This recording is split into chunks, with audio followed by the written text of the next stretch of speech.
delay the checking. We'll go right to voting on the minutes and I think the October minutes we accepted with the edits we talked about. So those are all set We can vote on the vote. We did. with edits. Yeah. Tori was facilitating and we had a vote to just do everything that we discussed. We had a quorum last week. So on to the minutes from November. Are there any edits or comments or changes? I've got a couple. Okay, Charles Sullivan is listed for an excused absence and he stepped down in August, so I think we should delete him. And then just little things. Under the master plan, it says Rick Chelman's coming to our meeting in December. That would be today. He's coming in January, but now February. But for these minutes, we could say January, I guess. What do we say at the meeting? We said January. Okay. That's it. pretty good. Nothing else. There a motion to I'll make a motion to accept the second? minutes Seconded. changes. All in favor? Aye, Aye. passed. Great. Okay. Let's see. Okay, thank you. Thank you. Thank you for coming. See you all. Have a good rest of the year. Have business today. So looking at the agenda, let's see. We could follow those through the top. Probably the ones that will get the most discussion, I'm thinking, are the updates on the capital budget, which is the item 6 and closely related to item 5. So I guess the 5 and 6 are pretty close.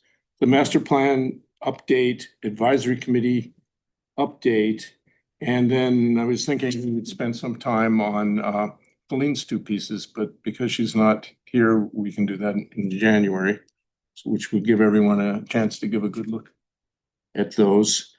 Then how about the item 3, committee administration, January election? Is that something Effie or Jess you want to talk to? Raise that. Are we recording now? Yes. Since Josh couldn't join us tonight, Josh Denton, our beloved member and very effective helper through many years. I thought we could go around and anyone who wants to give a message on the recording can do that. I can jump in if that's okay. Sure. Josh, we've worked together a long time and I really appreciate how accessible you are. I remember texting you last minute about the EV show or different issues that have come up. And you provided a national context, a city context for how to work with city council, and then how to work as a committee. It was just so helpful and we really appreciate your leadership in environmental issues for years. So we're sorry to see you go, but many thanks. Likewise, Josh, I've only worked with you for a short time, but I've seen you from a distance and I know that you're a champion for veterans, for sustainability, for making Portsmouth a better place.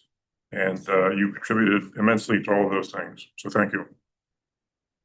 I can say something. You might not recognize me behind this hat, but I'm Evie, back from school. And you were one of the first people to encourage students to come to this committee. Specifically, a lot of us there at Eco Club, as well as through SS4S, and we're always super helpful and encouraging to all the students involved. Awesome. Josh, it's been a pleasure seeing you work and your walkability and bikeability advocacy has gone well noticed by me. And I hope to see you on the other side as not an elected, but a participant wherever you see fit. You have a lot to offer and I appreciate it. Hi, Josh. It is very evident how much you care about the city of Portsmouth, and that's really admirable from my perspective. And you always bring a positive, cheery attitude to the meetings that we're in, which I also appreciate greatly. So it has been great working with you.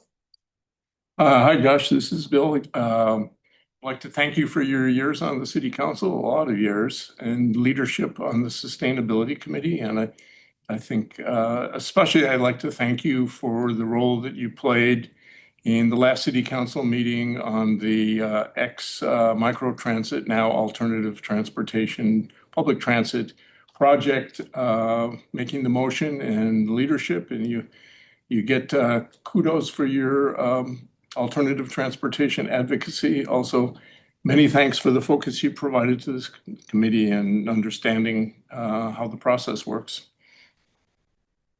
I'll keep mine short. I sent Josh a note earlier, but it's been great having Josh on here. I haven't known this committee without Josh, so it's gonna be really weird to transition without him.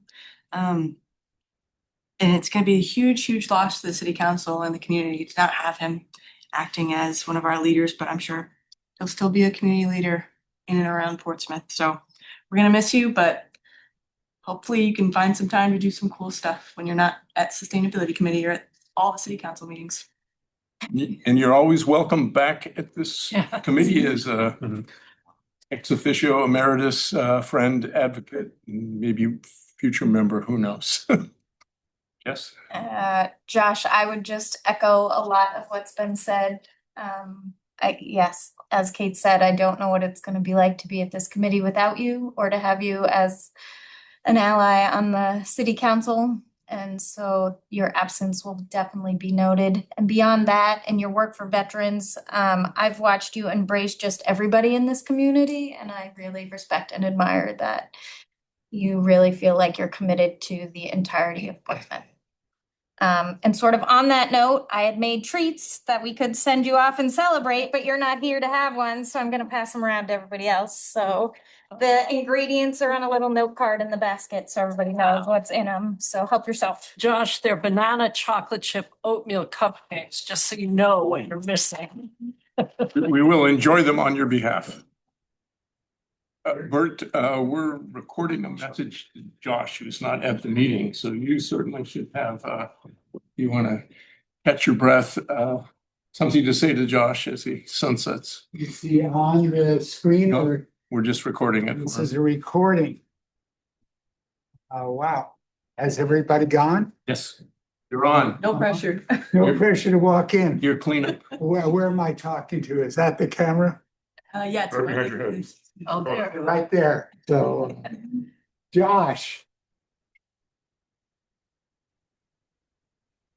Time is all we have. And you put in time here in the meetings and at home. And each one of us brings something unique. Your background from the military, from legal areas, and from life have put you in a place where you are able to be of service in terms of the big system. At a personal level, what you've done for me is connected a lot of high-level ideas into practical legal policies, which has on-the-ground operation.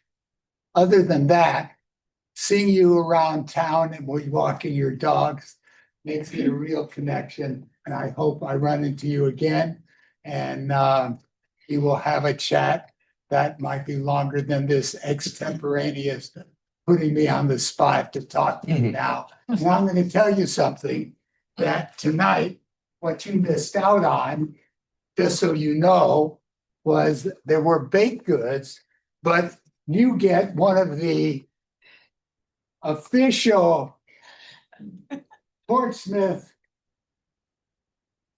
I think it was the Rotary, no, not the Chamber of Commerce ornament that I took to Milhausen, Germany, and I had so many left over. I keep giving them to people that retire. You're getting close to the bottom, so we're going to sign it, and sometime we'll get it to you. That's about what I have to say tonight. Okay. Onwards. Next item, community engagement. Portsmouth Climate Action, Bright Action, and Committee webpage update. Shall we skip committee administration? Committee administration, okay. Yeah, they're Back to close two. together, so. Okay, Jess and I met and we talked about our committee ordinance. And the ordinance says in January every year, the committee elects 1 or 2 chairs. And Jess and I have worked really hard this year, and we are ready to have a new chair or chairs. So that will not happen till January, but we thought it was important because we have a lot of talent here for people to be able to think about it ahead of time.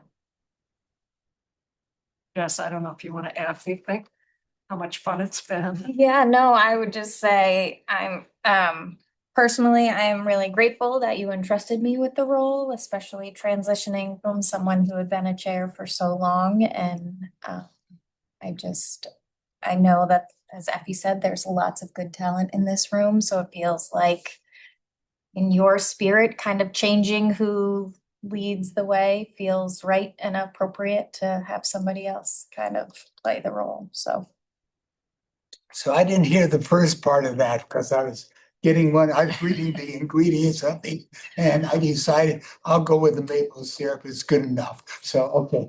But So the committee will elect a new chair or chairs in January. okay, So given it's December, Jess and I thought people should know ahead so they can think about it, look at their schedules, and where the committee's at, and think about stepping up. so It's a 1-year commitment? It could be. I thought you'd committed to the same duration as Bert. No. I'm taking that you would like somebody else to step up and take Right. over so that you're not pulling hairs out at night. Gotcha. No, I think for Jess and me, there was a lot with the transition from being a blue ribbon committee to a standing committee.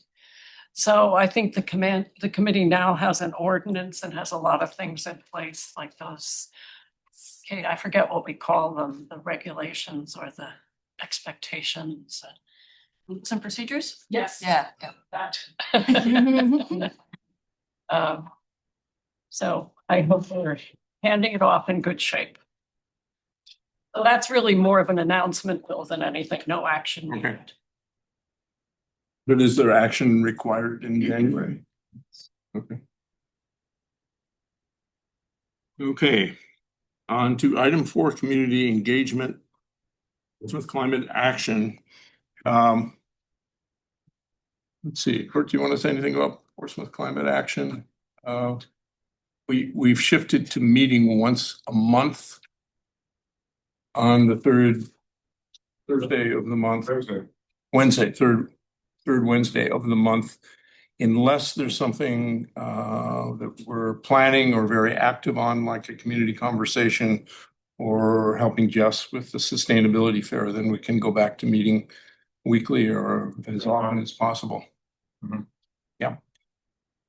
And I think for community conversations, that's actually my check-in question was ideas for community conversations, but maybe we can leave that for the closeout, perhaps. Anything else to add on that, Bert or Fred? I would like to say that my experience of organizations and people's time, and I'm just really reflecting my own experience, and I think it might resonate with others. Everything is accelerated. And everything in my life is more complex. So not only is it accelerating, it's getting more complex. And so where we put our time is really crucial. And to lead a sane life, we almost have to slow down. And so there's a paradox. To be healthy, to be contemplative, to do things that have deep systemic meaning, you have to be thoughtful. You have to have enough time to contemplate it. not just rush in like we can be present, but contemplation helps. An example tonight of you calling me up and thinking about Josh and then Josh, that's the kind of thing everybody's doing. Portsmouth Climate Action started and has gone through various iterations, and it still has a contribution to make. But I think what happened in terms of people moving away and the whole organization itself has created, I think, some substantial on the ground happenings. Three things: the community conversations, supporting the sustainability fair, and connecting with this committee in ways that can be supportive. Now that can be ongoing. However, the latest iteration was there was just 3 of us on the last call. And it was probably one of the best meetings I've been at, because it's changed from what do we do next to what are each of us involved with in a deep level that we're passionate about, that we can share with each other to inspire each other to continue to work. So in some ways, anybody here is invited to that dialogue, because it's a place to be at this point, a community of practice that shares with each other to help us grow in depth. And we don't know what it will be. And when a specific task comes up, maybe we'll generate more. That's kind of. Yeah, well, that's great. I would also say that we've reduced the distribution list, so we're not sending it out to 70, So 65, yeah. 65 people. And anyone here who's not on the list, maybe let me know and we'll add you to it, because you'd be very welcome. And I think monthly it's a chance to get together and talk about what you're working on, what you're interested in, and if there's a specific activity that's underway, we'll put that on the agenda, and that'll be the focus. And if it's useful, we can meet more often than that. So that's Portsmouth Climate Action. Bright Action. Kate, do you want anything for that? Yeah, I'm working with our communications director to get a couple social media things posted and try to work something in this spring. Our contract is up in March, so I don't know if the webpage goes down after that or if you just can't update it. But we don't currently have funding set aside for this because it was within the climate action plan. So I don't know if people feel pretty committed to Bright Action and want to keep it going and have some funding ideas. I don't think it's not in our budget right now, so, but if we can think of a way to fund it, I think it might be worthwhile to talk to some outside groups, or if PCA can potentially help again, or at least partially help. How much is it, Kate? It's $2,500 a year. That's kind of it for me, just kind of. You know, I had a question because in the minutes it talked about members providing input to Kate about resources and links. For Bright Action? Yeah. I think we were talking about topics of interest where we might add some content. to Yeah. it, like Like the local resources. yeah, like a Yeah. link to coast under the transportation part of Bright Action, or other activities. Because maybe it would be good, our meeting agendas always seem full, but it might be good to put Bright Action up there and then Yeah. to talk about it as a group more specifically. Because when I saw that in the minutes, I remember Yeah. vaguely we had that discussion, but Yeah. I didn't go on to Bright To Action. refresh it, keep it relevant. Yeah. Because Fred, you had done a lot of that work when we were working on Yeah, it, right? some, I mean, not Yeah. a huge amount, but some. Mhm. And I think, didn't we talk about how Kate has an administrator? Yep. Ability to add things directly, so you don't have to go to Right. Bright Action. Okay. Do we We're want gonna, to? we're gonna do that, have that as an agenda item? Yes, so why don't we make that an agenda item and maybe Kate, you can send as a reminder for folks to come to the meeting with some ideas. Resources, yeah. And it could be on any parts of Bright Action or anything that's a particular area of interest. Like I could Yeah. probably in just a couple minutes think of some useful things to add for the transportation part. Yeah, I would like to, during the meeting, have Bright Action up on the screen. So everybody would be looking at it and we'd see topics and talk about it generally. And then people could go home knowing, oh, I'm gonna look up this or that to add information to the site. Fred, with the Seacoast Climate Action now, did the Rotary ever contribute for this, or that was a suggestion a couple of years So ago? we made a presentation to the Rotary Club. They declined to offer it on work a couple of years ago. Okay, and committee webpage update, Kate and Fred.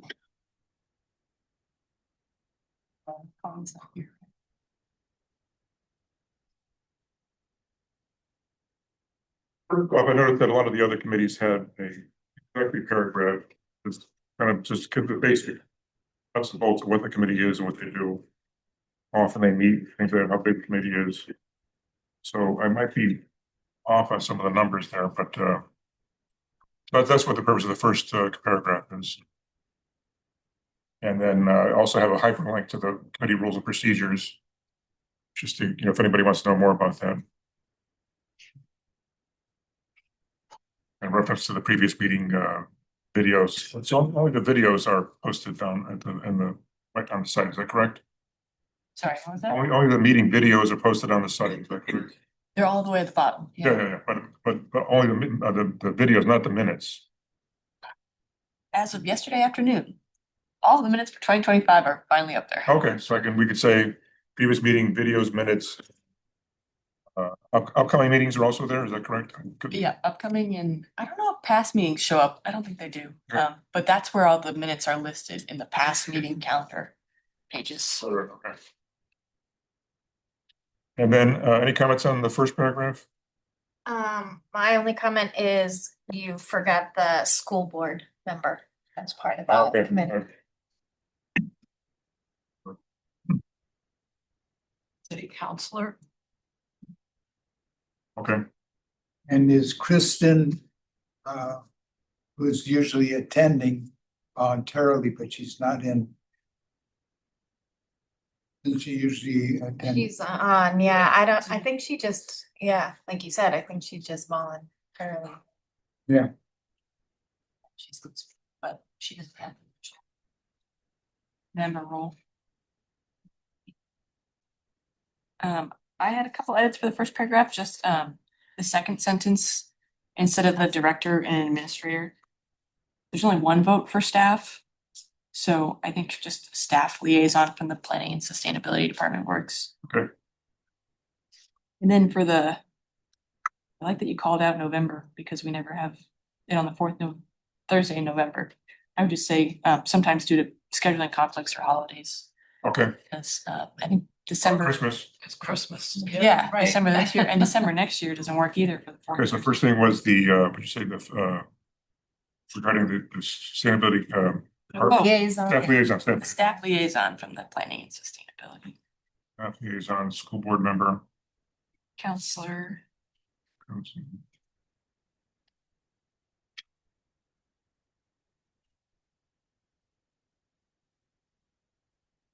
Thursday conflicts.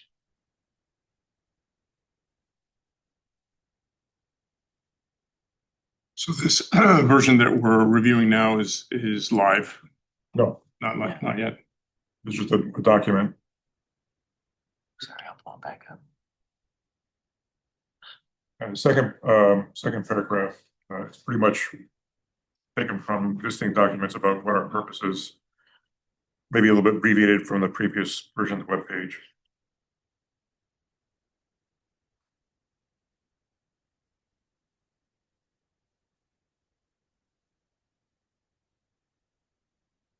What are the steps to finalize this and go live? Do you want to? Just reviewing here. Yeah. And once we are happy with it, we give it to Kate and she does something magic and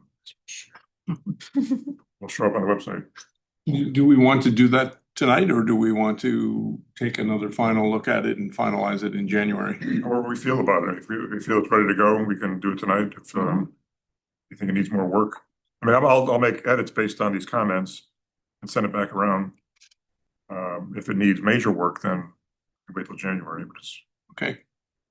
So the action is to have the committee take another look at it and email you through Kate with any additional. well, I mean, I think Just we're doing it right, we're reviewing it right now. Okay, So the goal is to get through it right now, at this meeting. See where we stand. If it only needs minor edits, I'll make those edits. Send it around just for an eyeball check and then give it to Kate to publish it. okay. Any comments on the purpose section? All right, in the next section, accomplishments, that was kind of the major content from the previous website, so a lot of this is repeated from there.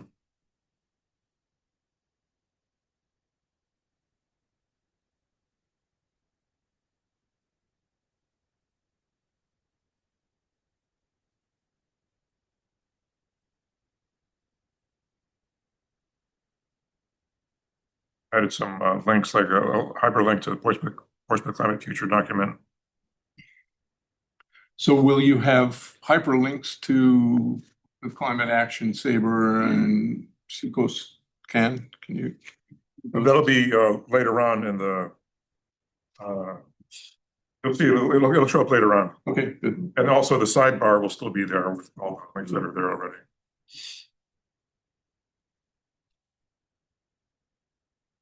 If there's no comments here, we'll move on to the next section. Colleen asked about whether we should discuss the current focus of this document. I'm a little bit reluctant to do that because that's have to change frequently, and I don't think it's a page we want to change, monthly or something like that. So maybe that gets covered by the upcoming meeting agendas, that'll be at the bottom of the page. So I would suggest we don't have the current focus. I agree. Yeah, I think the material above is enough to define the sort of frame the focus, and it evolves. Right, the particulars may change, but the focus is always the same. And then we added a how to get involved section. So, and then there's a few bullet points under there, like it's giving some, high level suggestions about what you can do. And then the last one is attend meetings or get involved with community organizations like Seacoast Can. I can also add Portsmouth Climate Action. Good. And then we also mentioned Bright Action with a link there. Colleen said that there's other resources on the city website for about sustainability. I'm not sure where those are, but if we do, if they exist, we can add those here as well. Yeah, I think both planning and the health department has a page dedicated to the Skip the Stuff movement that we kind of co-link together, so we can link that up. There's all of Public Works, the rebates for sustainability, Think Blue, toilet low flow rebate, the solar rebate, Sure. tax incentive, things like that. We can link to that. Yeah.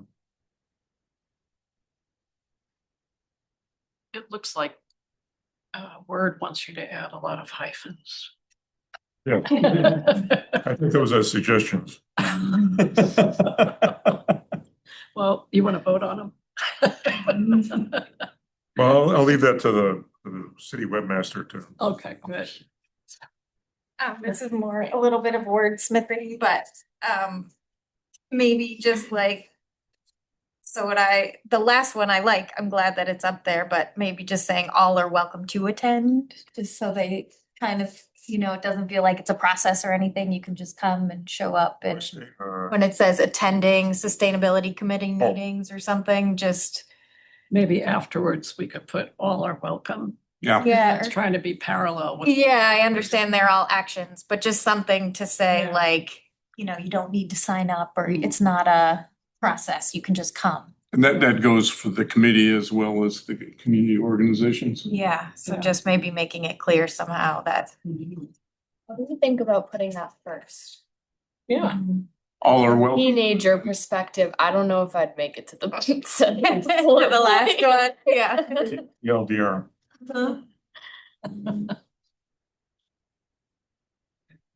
That's a valid point.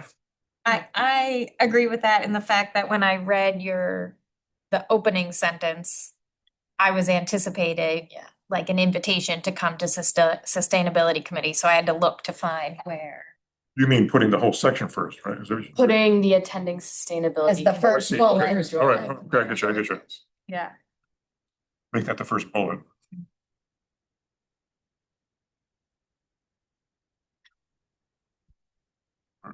First bullet, like all are welcome and encouraged to participate, and then have the parallel list of bullets.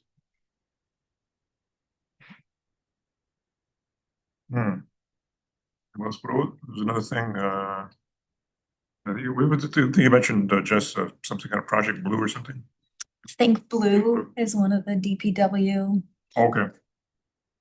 for like low flow toilets and water. Mhm. I know it's not Max's thing, but he might be able to speak to it being our sole DPW representative here tonight, even though he's the arborist.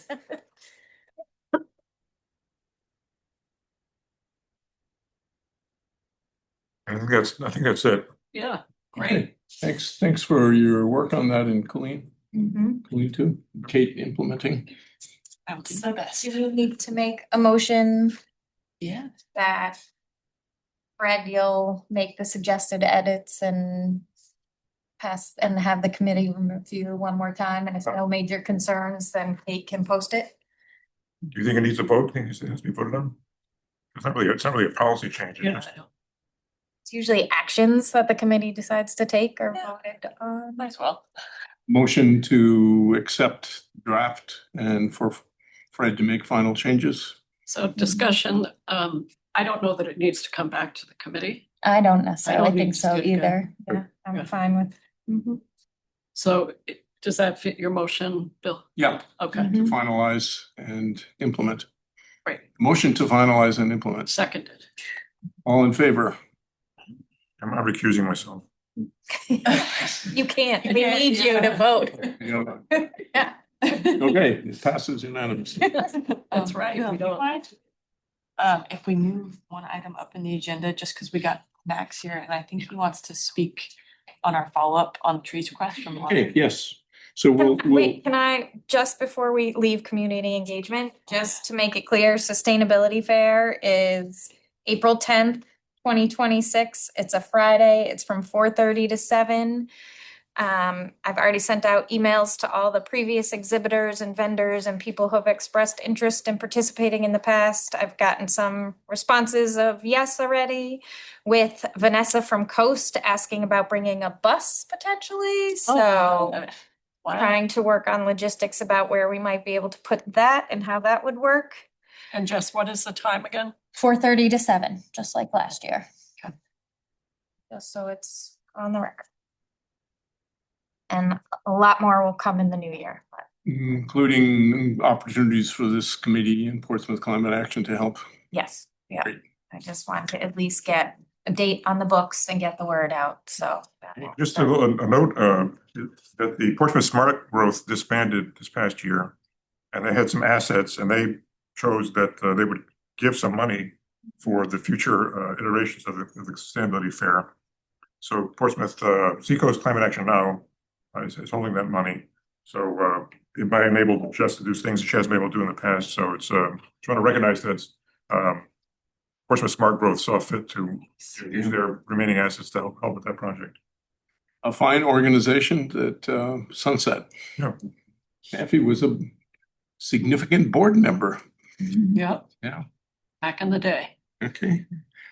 Let's see, so we'll move forward the item 10B, follow up on trees request, although Margot is not here, but. Yeah, I don't know if Jess or Effie put this on the agenda. I don't know what you kind of wanted to speak. I'm sorry, are we skipping Yeah, Or- just since Max is here. I think Oh, okay. Thank you. Charlie. I was like, wait a minute, it's 8 o'clock? Max is here in case there's any questions about what Great. the city can do in terms of Great. trees on private property. So, my friend Deborah Shag is on Trees and Greenery, and Jess is on the Conservation Commission, and we've had these informal talks after Margot During, is that how you say? Yeah, was at the last meeting talking about what a shame it is when big old growth trees are cut down by homeowners. So I learned that, for example, Trees and Greenery and our ordinance just deal with trees on city property. So that's good to know. And I found there might be restrictions based on state law for what the city could do with individuals' private property. So I thought, I don't know if it's worthwhile to have a meeting of some representatives from this committee, Conservation Commission, and Trees and Greenery, just to talk about how we might educate the public about the importance of trees, especially old growth trees, in reducing carbon. And my understanding is that saplings actually introduce carbon into the atmosphere for some years. And then there's a turning point where they start taking it out. Yeah. So we need to save the old trees. Absolutely. Yeah, they provide the most benefits to the entire community. So super important for us. By the way, I'm Max. I'm the arborist foreman with Public Works. I've been in this role for about 3 years now. So on the Trees and Public Greenery Committee with Peter Rice and all, and you mentioned Deb Shag and others. So yeah, you know, that ordinance really only pertains to those public spaces, as you mentioned.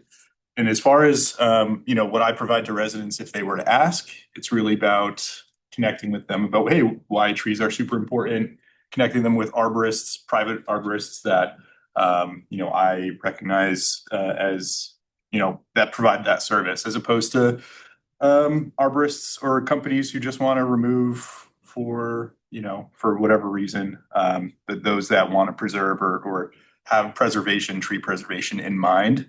Those are the ones I really direct to the members of the public. Yeah, to kind of bring it all back to our oversight and sort of where the city's landing on that. It's really, you know, we really want to stick to the public trees, at least as far as where we're putting our resources. And this is sort of, at least for me, thinking about where I'd like to see more, I don't use the term outreach, but having trees be more in front of people who are, say, putting in applications for encumbrance permits or excavation permits. That there's really no language in our permitting process at Public Works to incorporate more tree preservation practices. So having that be another sort of tick box on the checklist, making sure residents understand, like, hey, we're actually going to be looking for this in the future. If you want to change out your sewer line or hook up another gas line, something along those lines, having trees be a part of that process for sure. And Max, do other cities and towns do something like that in New Hampshire? I would imagine so.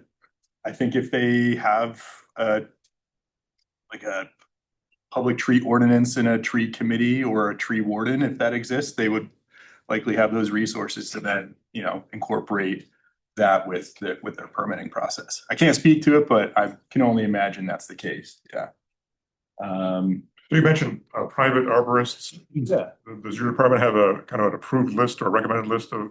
No, not necessarily. And it's, you know, I stay pretty careful from that just because I don't want there to be any, I don't want to be associated with one or the other. But if someone's asking, hey, who do you recommend for removals? You know, I have a short list of recommendations for that. But usually I say, all right, well, maybe it might be worth you having a arborist who deals more in preservation to go out and look if they're amenable to that. But yeah, it's all kind of circumstantial when dealing with certain members of the public. Sure. So yeah, other than that, we have methods of communicating with the public on a pretty hands-off basis. I leave tree planting little door hangers for when it's tree planting season. We created signage for when EAB was really prevalent back in spring of '24. So that's usually how we get information out to people. But I think incorporating or having some kind of Excuse me, what was that acronym? Emerald Ash Borer. Yeah, EAB. Yeah, having some kind of I think the city of Concord has this on some of their city trees in their downtown space, but it lists all of the benefits that this singular tree is providing. So on a 5 or 6 inch honey locust tree, it lists all of the CO2 that's sequestered, all of the stormwater that it's supposed to be sucking up. So I think having something like that on some of our more prominent downtown trees, like the large linden in front of the church in the square, would be I think that would be really cool to have some kind of public little, I don't know, message or something like that, just saying, hey, trees are super important and here's what this tree is actually doing for you all. So Right. yeah, I don't know. I think with this specific, I think educate, not regulate is sort of the message we're going to try and start projecting out. You may have just said the answer to this question, but the plaques in Concord, who made that happen? I think it was just their public works department. They're just laminated sheets of paper and then hung on the tree. So it's not super sophisticated, but I believe there's a suite of tools called iTree. And if you put in, the DBH, the diameter at breast height of the tree species, how vigorous it is, it will sort of come back with you. It'll come back with just some statistics at what a tree of that size should be doing. So again, carbon sequestration, water uptake, all that. Is that something that this committee might support if you were going to do an initiative? Yeah, I'm just kind of throwing out some ideas and things that I watched the November recording, and it kind of kickstarted some ideas and things that I could potentially do in public works or with the support of trees in public greenery. But those are, we have a few other, just like tree preservation or initiatives to help educate the public and express how important trees are. Another example, I'm sure maybe Deb has mentioned this, but another idea that we have is having like the Portsmouth, I'm calling it the Portsmouth P post, but it's for off-leash dog parks like Haven Park. Yeah. Trying to localize animal waste and urine into one specific place because, urine will absolutely burn plant material. So bark will start shedding off and grass will start dying. But if we can even cut down 30% of animal waste distributed across the entire park to one small localized area, I think it's a worthwhile endeavor for sure. So those are the things that just kind of kick around my head, and obviously sharing it with you all because it sounds like there are residents who come to you all thinking about trees and thinking about how sustainable having more trees in a community like this can be. So. And Max, I want to make sure you knew that this committee advocated with Kate Cook to get money in the capital budget last round. Yeah. So I think you got 100,000 for a couple of years more. Yeah, I don't see this about. A lot of that capital funding is going to support our tree planting every spring. That's kind of the biggest investment that I can see right off, which is fantastic. And what that means is we're going to do some additional soil amendments, have some compost tea going for when we have our planting, and it's going to be a great support for us to get more accomplished during that really fast 1 month period in the spring. So.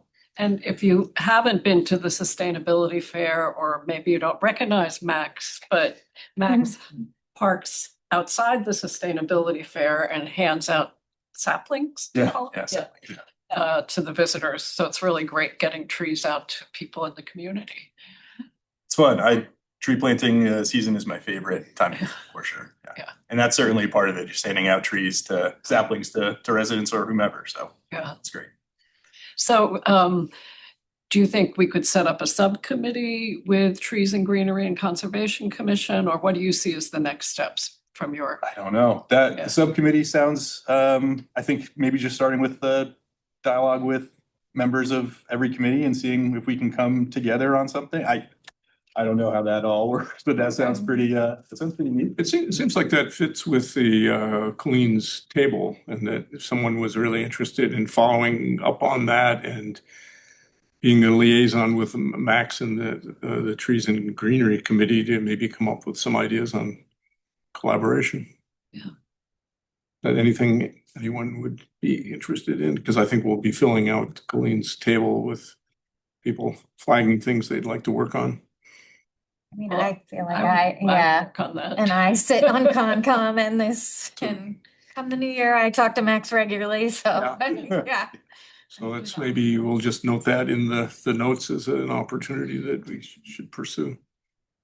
And we would invite Margot to join us. Yeah. And, maybe it would just look like a brainstorming session, and then if there were things you wanted us to do, like looking up what other New Hampshire communities are doing and, giving you best practices Yeah, or whatever. I know our legal department is still investigating, and Oh, they yeah. certainly have the final say in terms of, what Oh, the city yeah. can or cannot implement on a policy basis. But I mean, just even the fact that that conversation has happened and now it's kind of led to me being here and having this conversation with you all, I know it's gonna be a net positive no matter what shakes out. Right. I mean, certainly we could help connect those sorts of activities to the broader climate plan and to sustainability, even if it's an announcement and it gets posted in the city manager's weekly letter about a new initiative to educate and put information on trees, if that's Yeah. a project. I mean, we could support that without a huge investment. And I would just offer a brief, Concom perspective. Our ordinance limits us to the wetlands and the wetland buffers, so we try to do as much education as we can, but and we have specific guidelines about cutting and what you can cut and how many feet from the wetland and those kinds of things, but beyond those areas in the city, we don't really have much. In the historical district, I know there's a lot of different restrictions on what you can cut and what you can't. I don't know, is there anything about trees in that? No. Unless it's on city property. There's not a restriction on cutting trees in the historic district on private property. There are historic trees, like at Moffett Lad House, I think. Correct, is yeah. the- Oh, absolutely. Yeah, That's the one. Yeah. For sure. We all know. What about when a tree is unhealthy or potentially a risk to nearby property or buildings, things like that? Private tree or public tree? Well, I mean, in I don't- general, but I mean, For sure. if I have a tree that's hanging over my house and it's not healthy, I want to cut it down. I mean, I feel bad about it, but it's, I think it's probably in the long run, it's probably the better thing to do. But I mean, what is the thinking of the thinking of that? I'll frame it through if a resident called me with that kind of predicament, I would just, you hire or get an arborist, certified arborist to come out and take a peek. But if it's so plainly obvious to you or the layperson that it's got cavities, it has a significant lean, the roots appear to be heaving, that's time for the tree to go. And I think the safety of individuals and property sometimes, in many cases, will take precedent. Especially when, trees certainly have a lifespan. Environmental factors and site factors can lead to its failure before the end of its lifespan too. So it really comes down to a whole lot of factors. But I would say if it's evident that the tree is in rough shape or its vigor is low or it's dropping leaves super early in the summer, or it's an evergreen tree or a conifer with no needles, or it's starting to lose needles pretty quickly. That tells me that there's something, up with the tree. So, But if yeah, I you're don't in know, the wetland buffer, you're at least supposed to notify planning and in theory, possibly come for a conditional use permit. Hopefully, Yeah. when someone says they're in the wetland Yeah. buffer, I actually iPhone Kate because I know Yeah. that's not kind of out of my realm. So I usually just Yeah. have Kate field notes. Have expectations that they'll do some sort of remediation, like plantings or things to help support the buffer, taking trees out of it, so. Okay, Right. Thank you, Max, Yeah, for coming, and we Thank you all. look forward to some connections in the future. I mean, it's right up our alley, and it's Yeah. a fresh look on sustainability in the climate plan. Great. Okay. Right. Thank you all very much. Thanks, Max. Okay, the item 5, the climate action tracking, and I think that's sort of a close cousin of item 6 on the capital budget requests. Do you want to say something about that? Because we keep talking about keeping that fresh and updating. Colleen had asked that I distribute it every week, but there hasn't been anything new on it at this point, so I didn't do a new version of it to bring. But I wanted to ask Kate about the planning department role and when we get, I don't know if we could open that page that's the CAP dashboard and look at that, because like we're getting some things done in the CAP. Yeah. And I think the planning department would be tracking that. Be correct. Which would be relevant if we decide next year to have a CAP implementation community conversation, like where are we, what's next, what's moving, what's not moving. I think that's what we talked about, right? We did talk about having a community conversation Yeah. earlier this year. So when you click on yeah, exactly. I mean, this is static. Yeah. So to me, that's not a dashboard, but we always talked about having a dashboard that tracked how the CAP was getting done. Yeah. What progress are we making? And, it could be at a really gross level, really broad level. Yeah, even like the reason this is static now is because that stupid Microsoft changed its licensing requirements, so it doesn't update. But it would have updated when we get our next greenhouse gas inventory done. But I think that's a great idea, just to have a checklist of or even like an updated page of, we're working on this strategy, we've done this strategy, in progress, something like that. For example, Very we've simple. got probably half a dozen of the strategies from the CAP that are moving forward through the CIP. Right. So, and there's other things, like I just mentioned to Max, that we really advocated for having more funds in his budget to plant trees, and that worked. And then the bike pedestrian plan and where Yeah. that's at, there's a lot of things going Right. on.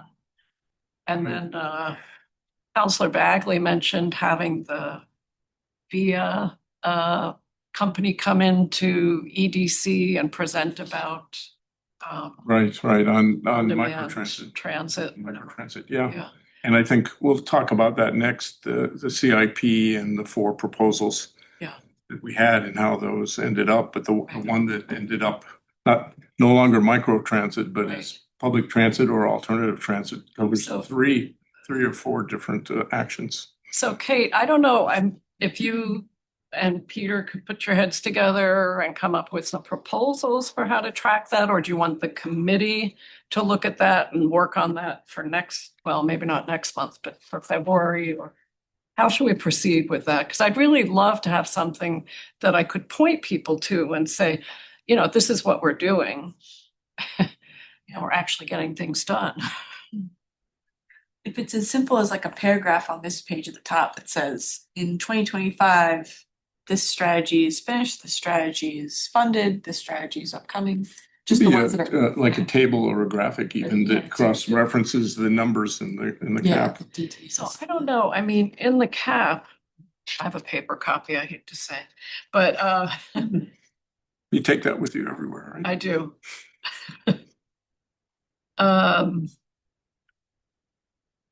The things that are rated high and low greenhouse gas impact.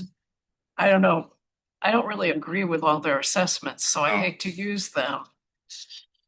I don't think we would really need to, and we probably wouldn't even need to summarize all the dozens and dozens of actions. No, there. I It would don't- Be the ones that are in play. Yeah, And it seems like the relationship between that, which would be the more formal cities update, and the table that you and Jess have been developing is, they complement each other. One is our working version and the other is the city's report yeah. to the community. And Kate, I think this is great, what's there, and I understand about the greenhouse gas inventory not being updated, so. Yeah, I think that was the kind of the idea, at least for like the graphics, like the pie charts and the emission scenario here, the baseline, is that that can only be updated once we have new greenhouse gas numbers. Yeah. Cause that's what that's for.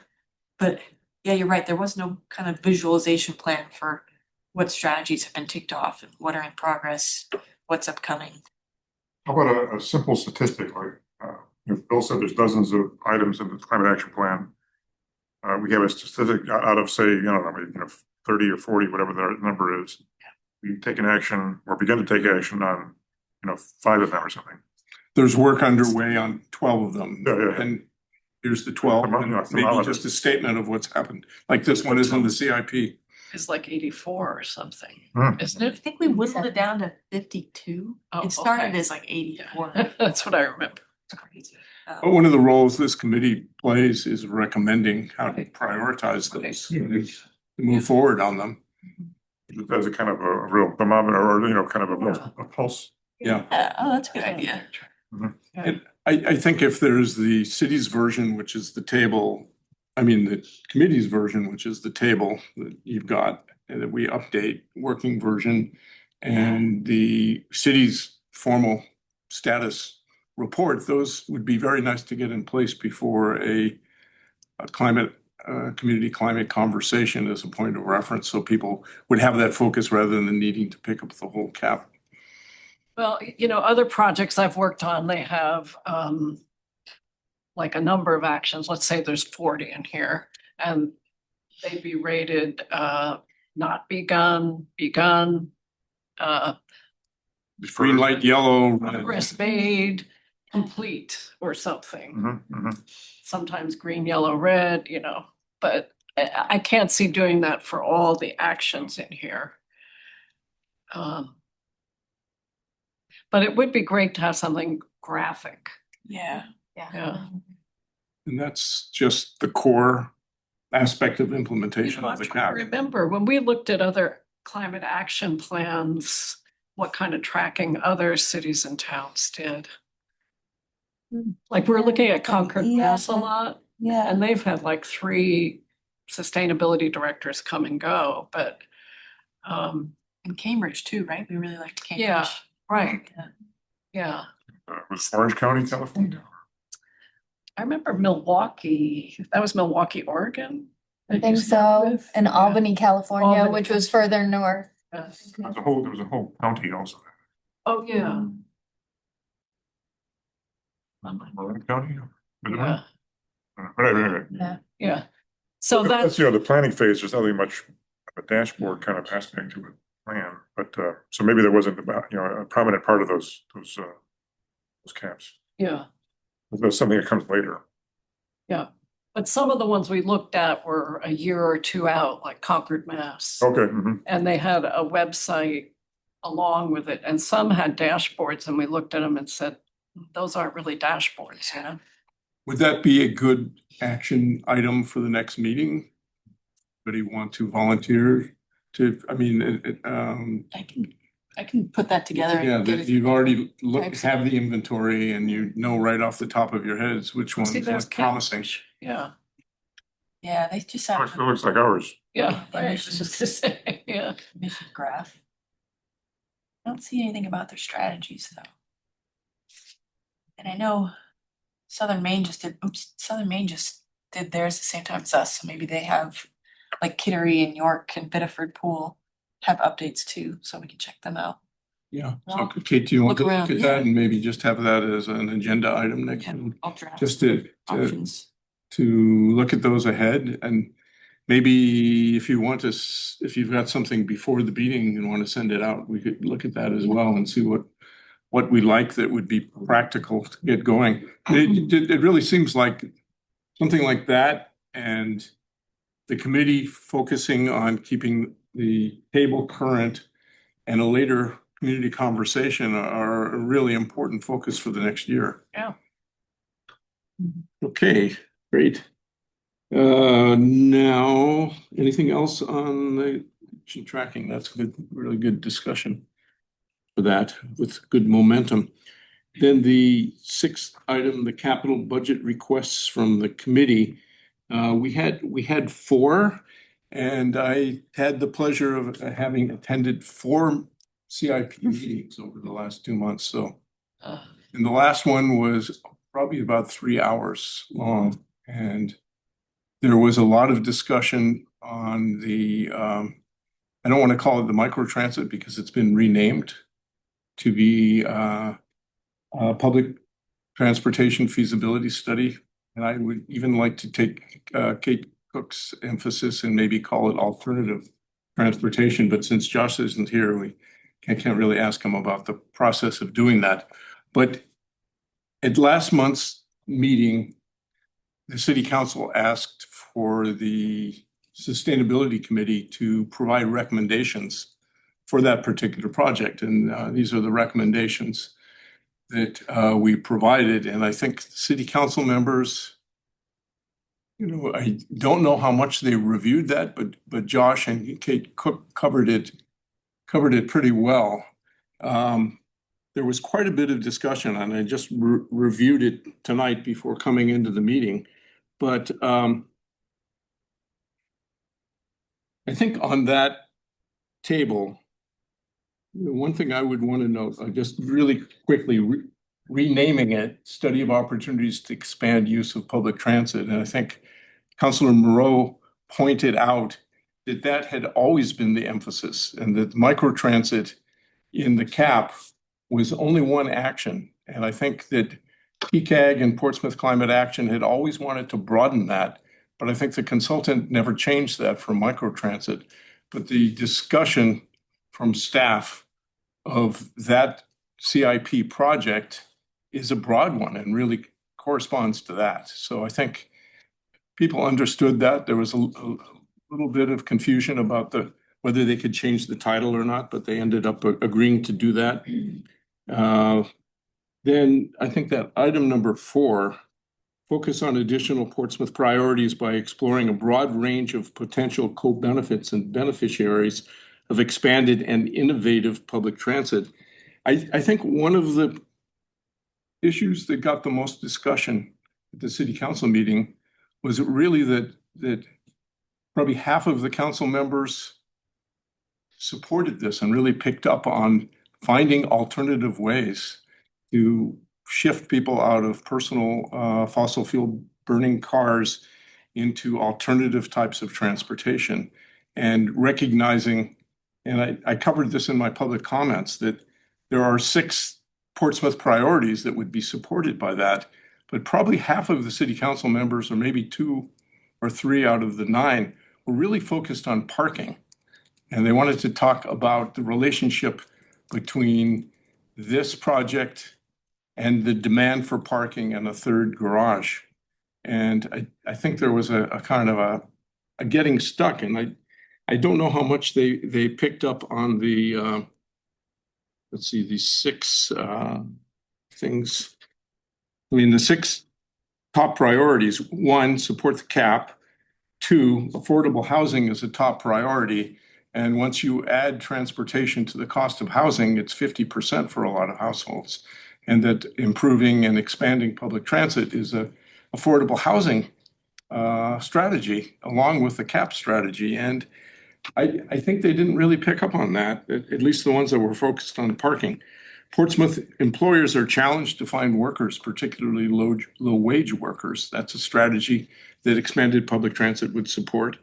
Parking is a major concern. So that's just one of 6, but I think there was quite a focus on that one. Bringing residents downtown who are unable or prefer not to drive as a complement to the current and proposed future discounts, parking discounts for residents, so that public transit supports bringing residents downtown. And then one particularly that I think Councillor Tabor has really picked up on is supporting car-free tourism. So really, this idea of co-benefits is really right up the alley of the Sustainability Committee. And I think that the council members that were really putting forward the motions, and that's Councillors Denton, Cook, Tabor, and Moreau, completely completely support that and I think advocated enough to get a unanimous vote from everyone else. Yeah. Effie? Yeah, and I listened to the recording, Bill. Thank you for going and being there, because they did refer to Bill being in the audience and that they could call on him. I think a lot of the discussion was about not wanting to commit general funds to this. Yeah. And the uncertainty of the amount, what this study would cost. So what happened is they decided, rather than having a separate sheet with its own proposal for alternative transportation, they're adding it to the sheet that's the parking garage study that already has a lot of money in it. 3.1 million. The third parking garage, 3.15 million. And that uses parking revenue. So that's where they're putting. Yeah. Now, that's something I think we have to keep our eye on. And the mayor will probably appoint a committee to follow up on this. They broadly supported into getting those points. the recommendation for a task force with Post Rockingham Planning Commission, this committee, the EDC, traffic and parking, and chamber, and hospitality industry and citizens, maybe. Right. So I think that was broadly supported. That idea for combining it with the parking, I really have some mixed feelings about. And I think I left with Rad Nichols, who's the director of Coast and was at our meeting last month. And I think that both of us are really concerned that it not be part of a parking study, and that you don't get a parking consultant to do a public transit study, but that the two could be closely connected. And I think that Josh Denton made a pretty strong pitch at the end for this committee set of recommendations to be referenced in the CIP, Right. and for it not to be a single project, but side by side. Right. But I think there's going to be some, I think, Effie, you're right, we have to keep our eye on that because it's not the same. I mean, parking is not equal to alternative transportation. They're related and it needs to be coordinated and considered, but I think just as much as you might have a parking study, you should have probably representation of the task force on the parking study, and Coast should be involved in the parking study. Yeah. Also, I think there was concern about limited availability of funds, first for doing a consultant study, and second for doing a project that might come out of the consultant study, because Coast is really strained for Right. budget, and that anything that comes out of it shouldn't be at the expense of Coast. And my feeling is that at this point, it's open, and that the recommendation could be for Coast to do something different or in addition to what they're doing, but that really there needs to be a fresh look at attracting people out of cars into public transit, as well as walking and biking, what is called first mile, last mile access to public transit. So what I wanted to say about the capital budget request, thanks, Bill, about all the work you've done for transportation. That's a really good example. The CIP is a capital improvement plan. It's not funding. So we really need to follow the items that we put forward. And we went, I would say 4 for 4. The 4 items that we talked about with the city council back in August, solar inventory of city buildings, land and property, that was kind of mushed together with the inventory of city buildings. But it's in there. The public transportation was added to the parking garage element, but it's in there. And then the greenhouse gas inventory, there was 50,000 added for FY28. So that's starting this summer, not this coming summer, but the following summer, and 30, I think. And a UNH fellow will do the inventory this summer with professional contractor doing the summer following. And then the electrification of the city fleet, the city council put in the plan, 50,000. So it doesn't commit funding, it's just the plan, but we did really well by using the approach that we did, by preparing the council and being at meetings. A lot of us attended CIP meetings. And I think it's worthwhile. So 4 for 4. which is good. And if we want to say that we're playing a role in implementing the cap, this is the role. It's a plan. The funds are not yet committed, but particularly when it's general fund and city revenue for the upcoming year, which is fiscal year 27. And that was, Kate Cook was really pushing very hard for that. Yeah. And I think as much as I'm reluctant to combine the parking with the public transit, the fact that the parking is coming out of the parking 3.1 million is coming out of the parking fund revenue. If that's going to be the funds that are available for alternative transportation, that's probably a good thing. Because I've always liked using parking revenue to reduce the demand for parking, for public transit, walking and It's a and good biking. So connection. that's a good thing as well. And I think with the council members that are strong advocates for that, councilors Moreau, Cook, and I know that probably at least one of the two new appointees seem to be very interested in this one as well. That's a good thing. And if the task force, and all these would have been questions that Josh could have helped answer, but I think that having that task force form quickly, because it doesn't have any budget, and that there could be flexibility for what the amount of money is or whatever happens with the money. And I like the idea rather than a consultant study, maybe doing a pilot project and evaluating that, work with Coast. So the other thing with the CIP, we started work on the capital budget probably March of this year. So we have to start already thinking about the next capital budget, I hate to say, but the things that didn't get in this time, things we didn't think of, things that have come up in the meantime. So And tracking the ones that did get in, right at the same time. move them, keep them moving. Great. Thanks, Bill. So that what we talked about before with the tracking committee's tracking table and graphic summary that Kate is going to work on and we'll talk about next month. That's a really nice focus for the committee going forward. Great. So anything else on the capital budget requests? I think the 4 for 4 is pretty good. Okay, master plan. Jess, you want to give Yes. an update on that? Yep. So the Master Plan Advisory Committee met again earlier this month. I will say I'm due to just my error and technical difficulties. I didn't make it live, but I did watch the recording. So first I will say there is not a draft yet of any sort of master plan. The initial part of the meeting was just sharing with us the results of all of the public outreach that they have done to this point, which some of that was interesting to hear, because at this point they recorded 592 people have voted, which is about 2.6% of the city's population, which feels really low to me.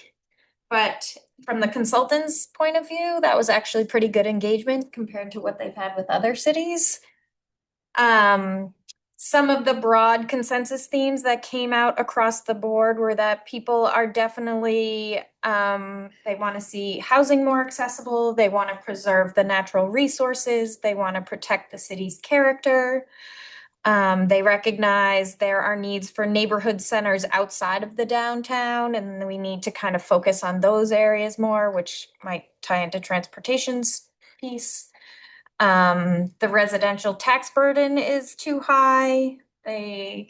People want to see better public access to the waterfront and retain and attract anchor employers.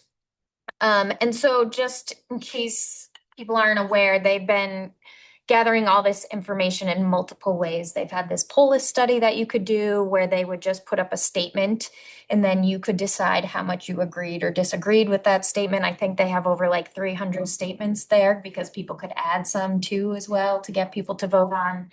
They had a very simple, more subjective survey where you could kind of write what you like best about Portsmouth, what you'd like to see it improved, and a couple of other questions. And then they've done so much outreach. They had the open house. They've been at Prescott Park Arts Festivals. They've been to Gather, where people are waiting in line to access the food pantry. So they've really just tried to get all over the community. This woman, Ann Widener, she's the consultant working on the community outreach piece. And so she's really just tried to integrate herself as much as she can. However, that said, from the current data they have, they did note that 84% of the people who have participated are retired people. So they are really trying in this next phase to get families with young children, to get businesses and the arts community more engaged, and some of those vulnerable populations who might just not be able to attend some of this stuff. The other thing that they did notice was there's sort of these two subgroups that have come out based on how they've responded to all these things and how the algorithm kind of separates it. There's a group A, which is like almost 70% of the people responded, their values are around environmental protection, arts and culture, public transportation, and multimodal road safety. And then there's a second subgroup, which is more like 16 to 20%, and they are really focused on fiscal responsibility, lower taxes, and economic growth. So that's kind of how they're seeing people's collective response kind of. That's really interesting. Yeah. Which kind of bodes well for some of our goals as well, that it seems to be common value for a lot of the people so far. And so we talked just a bit about that and what those look like and how that all kind of laid out.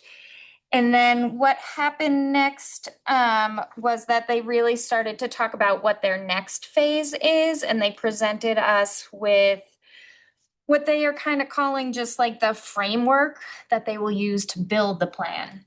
So I can read you some of these. They presented us with a vision statement. And so the vision statement that they shared with us was, over the next decade, Portsmouth will continue to cultivate our economic and cultural vitality, protect the places that anchor our shared identity and heritage, and invest in sustainability and resilience. We will support those who create our unique and welcoming community, ensuring our city remains an inclusive, opportunity-rich home for generations to come. So there was some discussion within the advisory group just about, wordsmithing and actual language and choice of words and, unique versus character and things like that. There was several people who felt historical.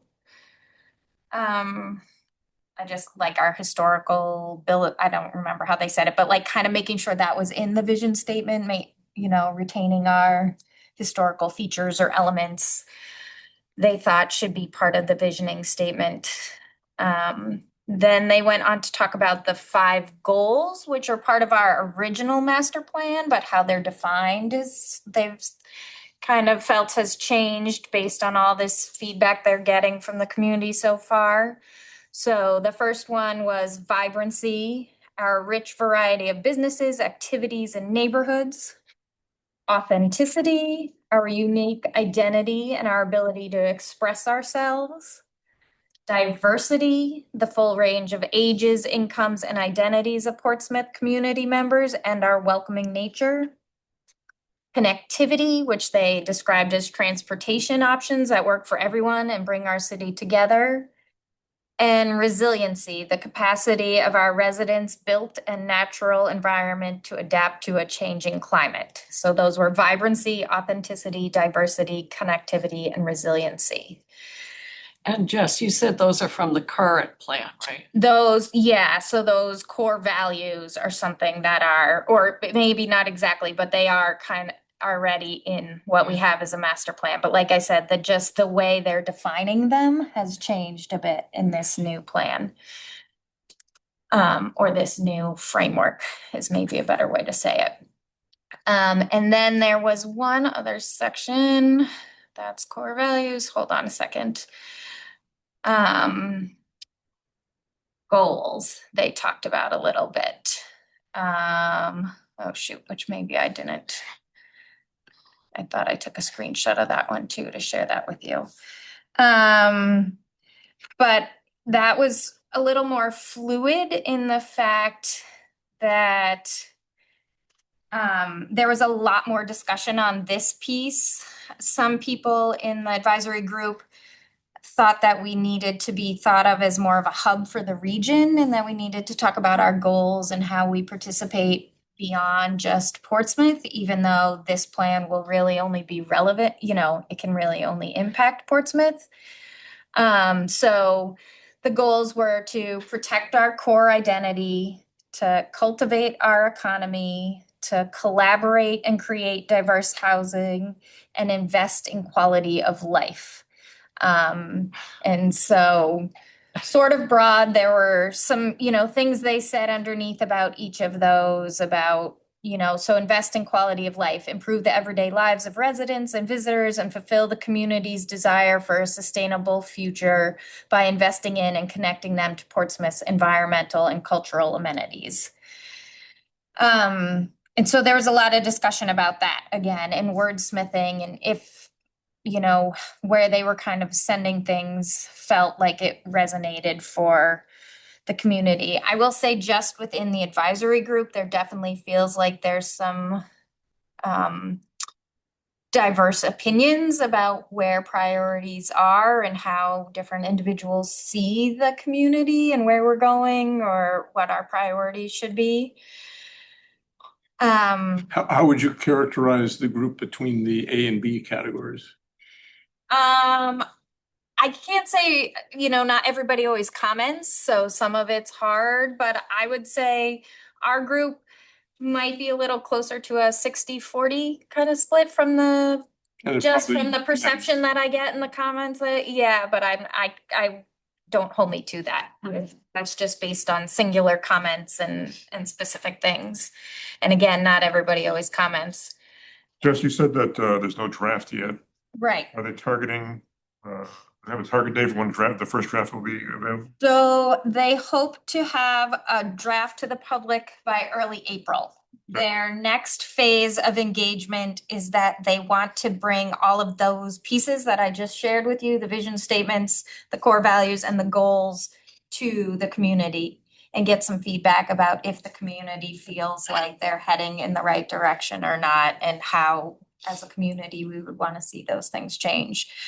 The other thing that I will say that came out of this meeting is this is the master plan. So it's a lot about land use, and a lot of our city already has established plans and a lot of it's already developed. So they are focusing sort of how they're thinking about this on areas of the city that are more developing still, meaning like Durgan Lane and the Christmas tree shop and out there where they're starting to talk about development, and then kind of a little bit following the Route 1 corridor and then coming down and more into the Market Basket and like into McKinnon's and all that's being developed. And so that's where they are kind of thinking about how they're putting this plan together, knowing that those are probably the parts of Portsmouth that are going to be more developed in the next years, because elsewhere has already pretty established and already has a lot of plans around it.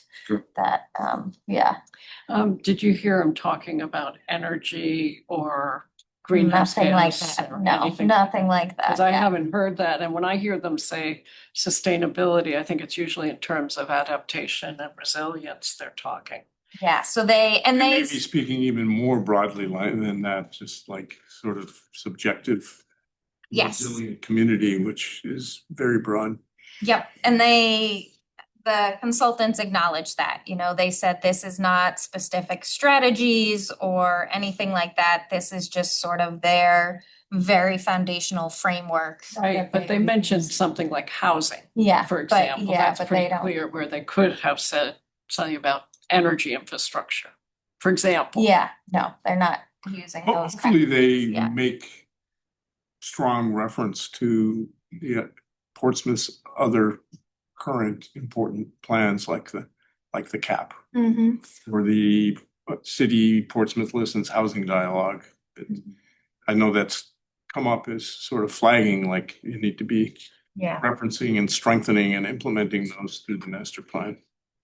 They seem to be, I mean, every interaction that we've had, they always acknowledge the amount of plans and things that we already have. So they really see their role as trying to fill the gaps in things we haven't addressed. Again, I think that's part of why they're kind of targeting their efforts on those 5 areas they've identified, knowing that the city's done a lot of work and its residents already in other areas. So we don't have a specific date yet, but we will meet again in early February. I think maybe we might have a little bit more of a draft that we will be able to see at that point before it goes out to the public in April. But if there are things that this committee wants to make sure, the consultant is thinking about, I'm happy to pass them along at this point, and give them some feedback about. The meeting that you're referring to, is that online? I don't think so. I don't know if Okay, it's. you're a member of the advisory committee, so Yeah, that's how so you. it gets emailed to us. Yeah, I don't know if it's Yeah. public. I don't know. It Kate, must do be those public, right? public meetings yet at this point?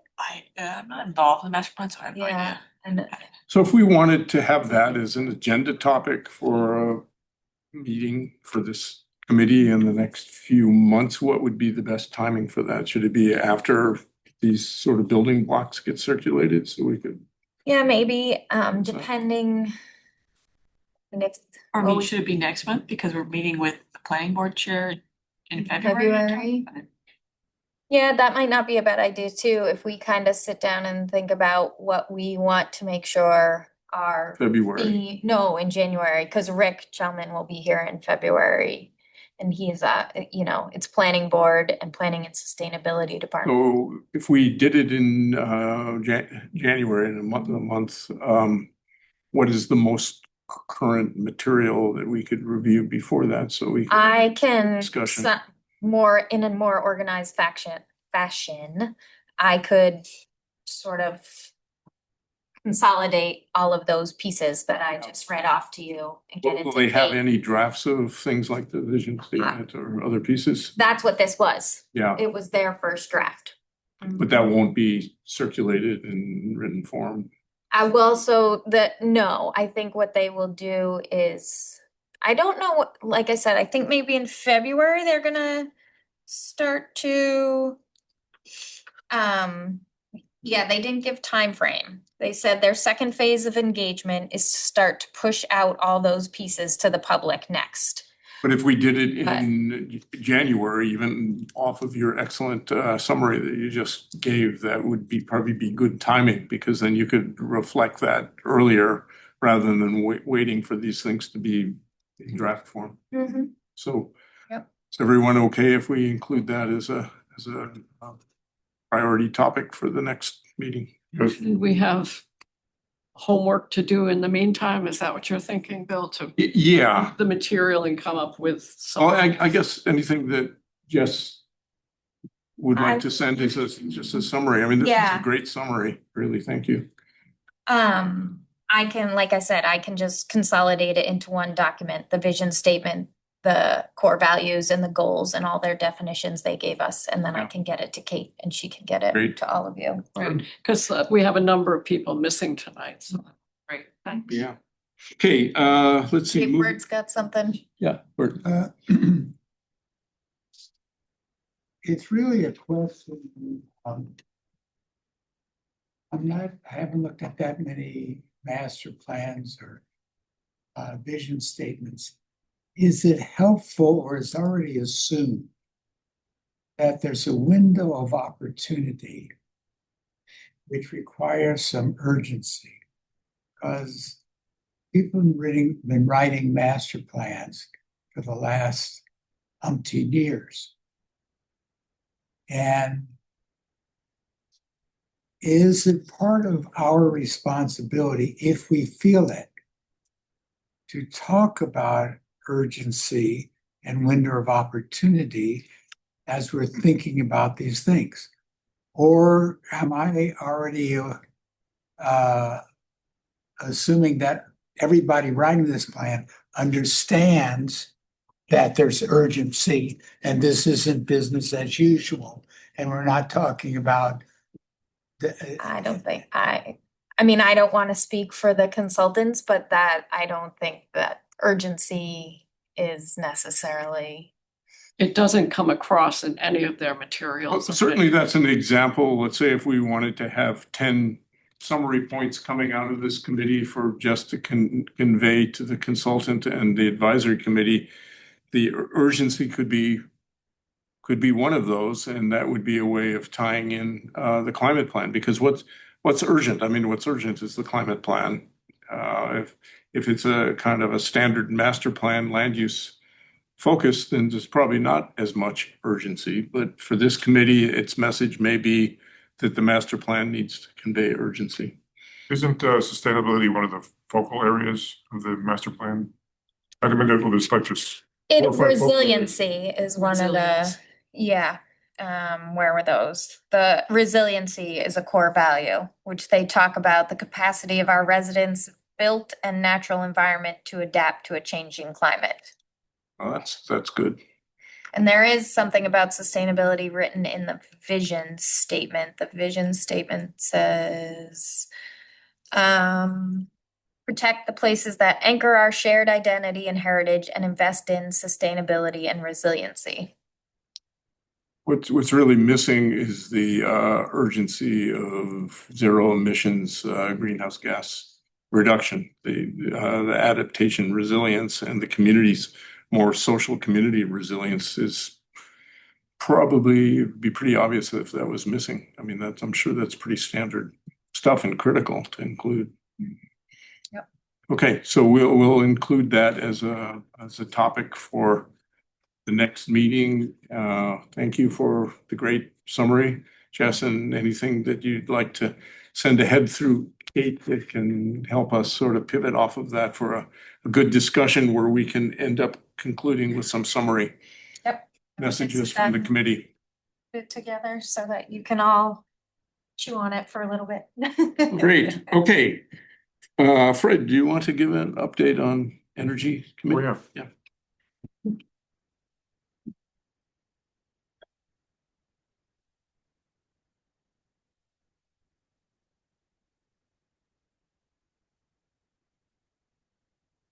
Okay. So one item, there's now a level 3 charger, EV charger in downtown Portsmouth behind the Piscataqua Bank. Are you aware of that? In the parking lot. Yeah.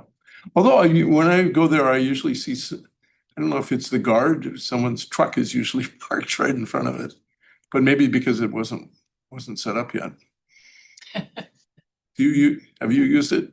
Nope. Where was that, Fred? I didn't hear. Behind the Piscataqua Bank. In the parking lot.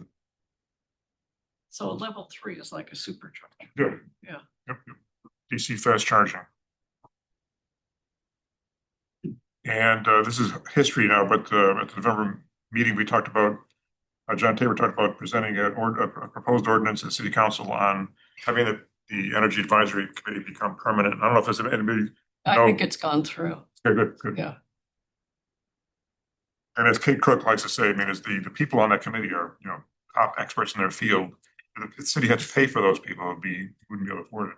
So we get that fantastic guidance and knowledge, access to that knowledge for nothing. We noted that the Eversource's rates are lower than community power this year for some reason. So we're concerned that people see that Eversource is lower rates, so they'll switch back to Eversource for community power. I'm not sure if it's a permanent condition or if it's going to fluctuate back and forth between who has the cheaper rates over time. But the selling point that we want to emphasize is that we can, consumers of community power can opt for all renewable energy sources. So that's people who are concerned about that still have that option. Is it that way statewide Yes. that the rates are higher Mhm. with community power? Yes. Yeah. And regarding the Jones Avenue solar array project, an RFP as of November 5th was being drafted by an outside firm. So that's progress is being made there. And it's going through the usual steps for a city project of that magnitude. Fred, do you know anything about the EV chargers out in by the Whole Foods? That whole block of No, EV chargers and yeah. There's like 6 or 8. Yeah, Just went in. Yeah. yeah, that parking lot there? yeah. I'll find out. Do you? Yeah. Yeah, so it's Iona, which is a partnership of multiple car manufacturers. They're all DC fast chargers, Tesla and combined charging standard. It's a pretty solid install, and they did it fast. Yeah.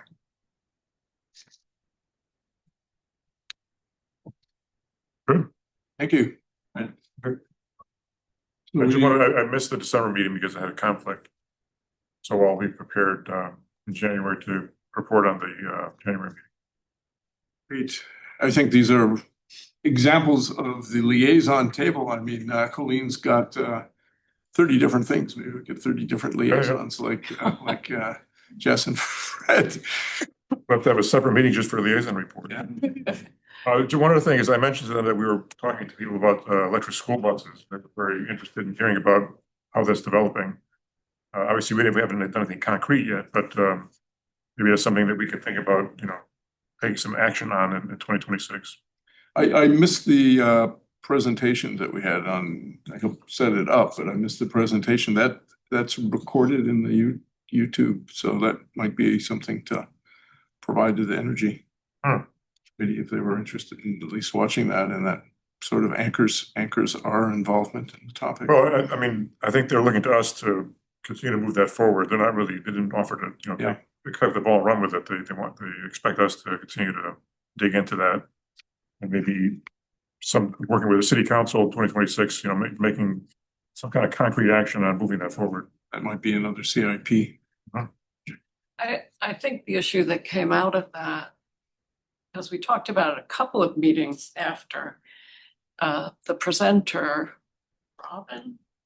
Rachel, was from Student Transportation of America. That's the organization that the city of Portsmouth contracts with. It has a multi-year contract with. So if we get the grant, STA owns the school buses.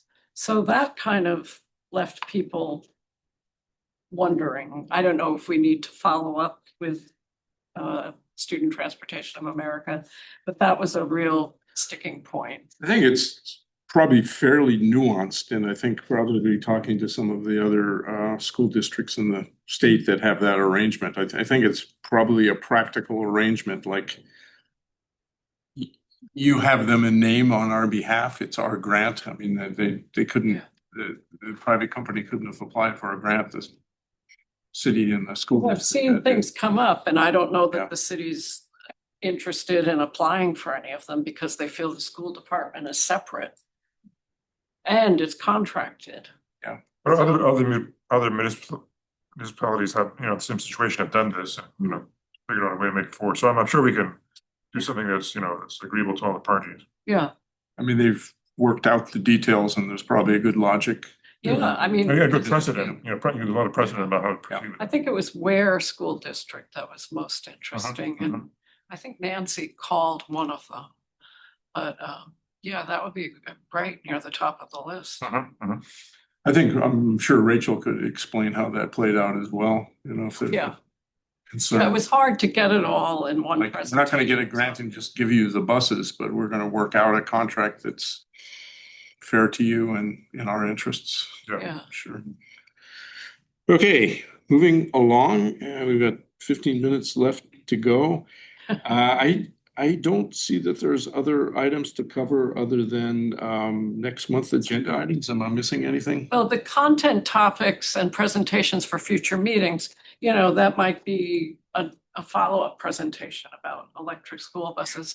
But the idea is that people bring ideas to this meeting and say, I heard the speaker, and if we could have them even over Zoom or whatever, we can do that. So I just want to keep it on the agenda so we don't Yeah. forget that. Good, because we've had some good speakers. Yeah. Okay,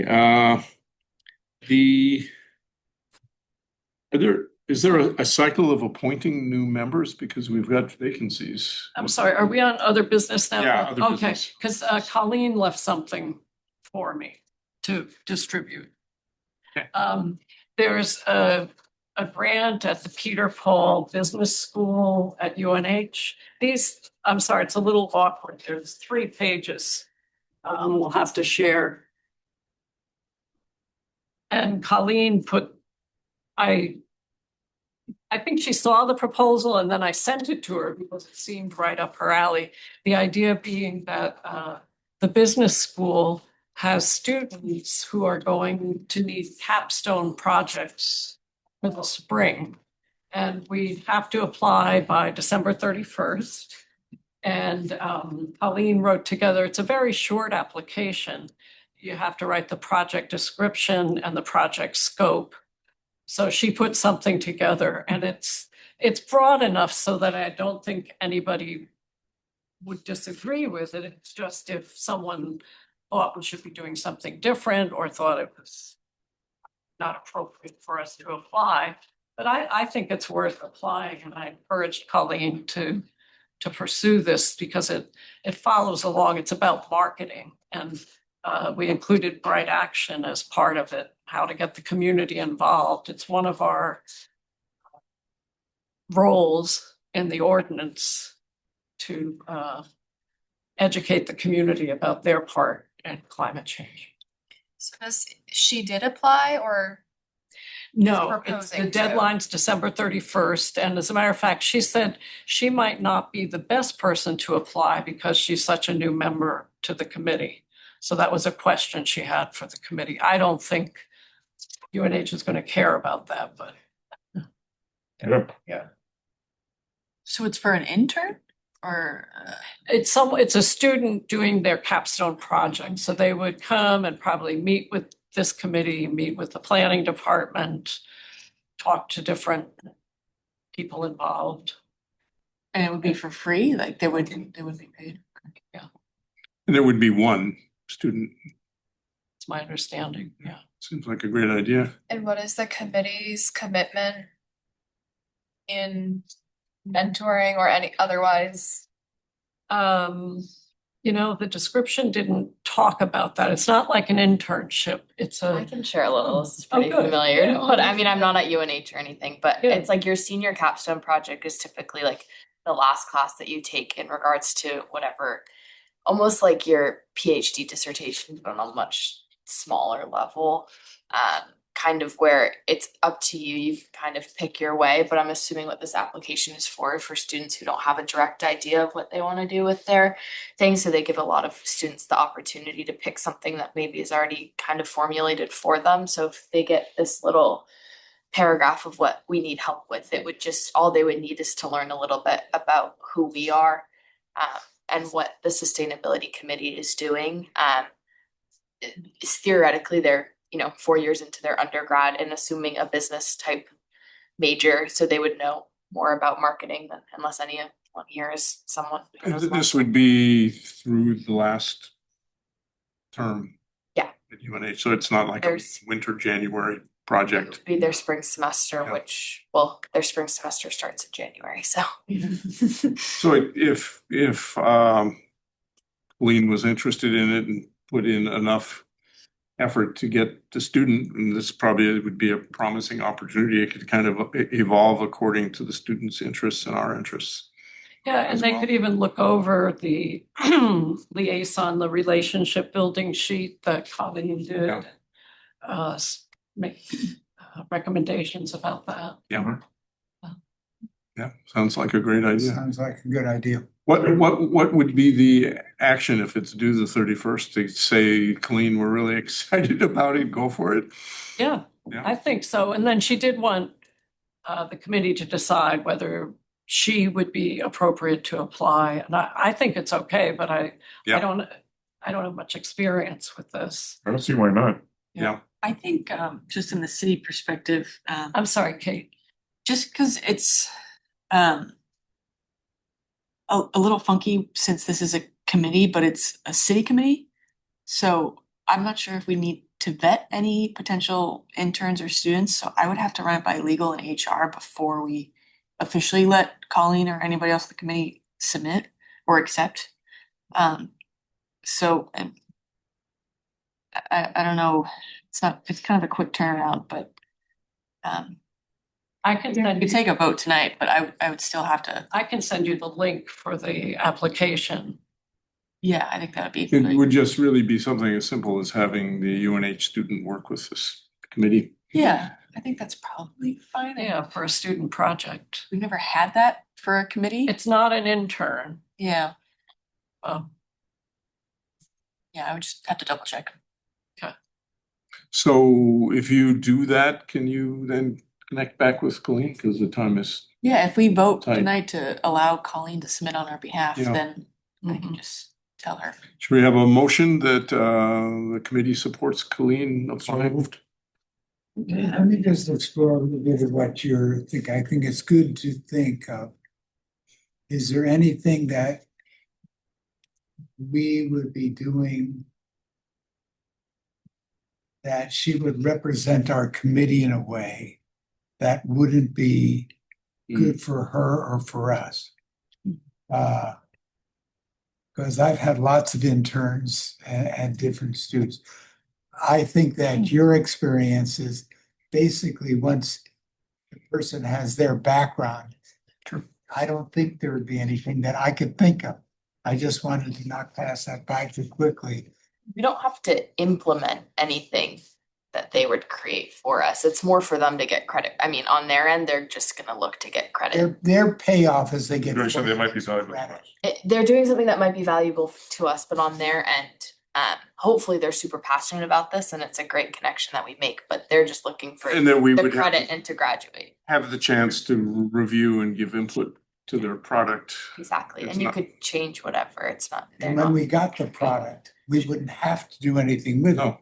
Right. So there's no exchange of anything other than, I think it sounds to me relatively benign and maybe helpful depending upon who the student is from their part and ours. So I would say, yeah, let's find out. Yeah, I think it's a great idea. Just If legal. gotta dot all the T's, cross all the I's. Is that the wrong way to say that? Yes. That's okay.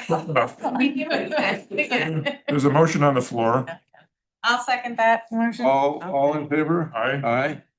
Unanimous. Okay, Was that bananas? Is that? yeah, unanimous. Don't be hungry. Muffins. So what's the timing for appointing new members and for getting a new council liaison?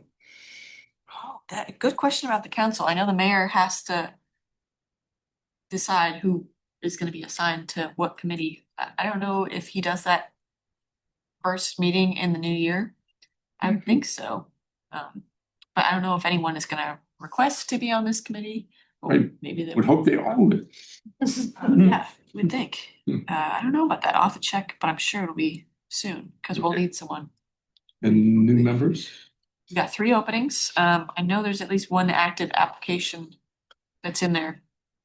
So I think we just gotta reach out to people, see who's interested. What happened to former applicants? That's the same applicant. Oh, that's still on, okay, got it. But I can't remember her name right now. Marta. Yes, Marta, lawyer Marta.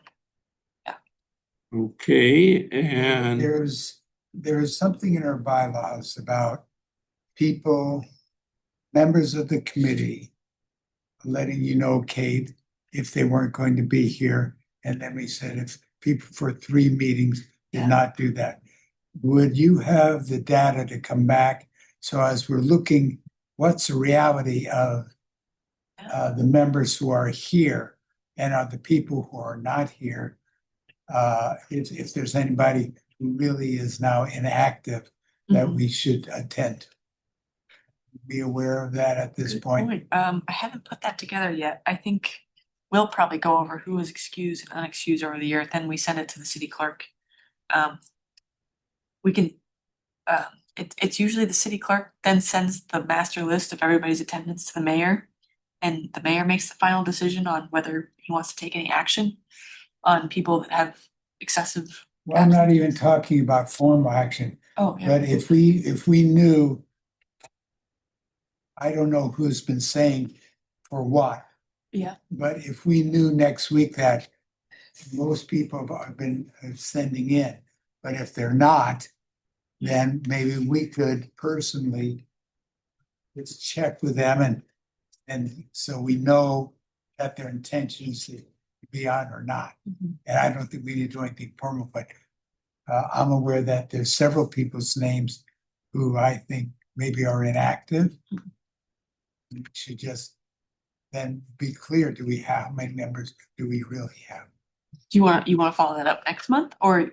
I was gonna say in January, if you knew all the people who are kind of on the questionable list, you Yeah, could go over them and see what anybody knew. And then okay, maybe personally, any of us could connect. yeah, okay, that'd be great, I can make that list. Have great Virginia. We're right at a few minutes before 8:30. We have the item of next month's agenda items, and I noted a few things that we've talked about. Let's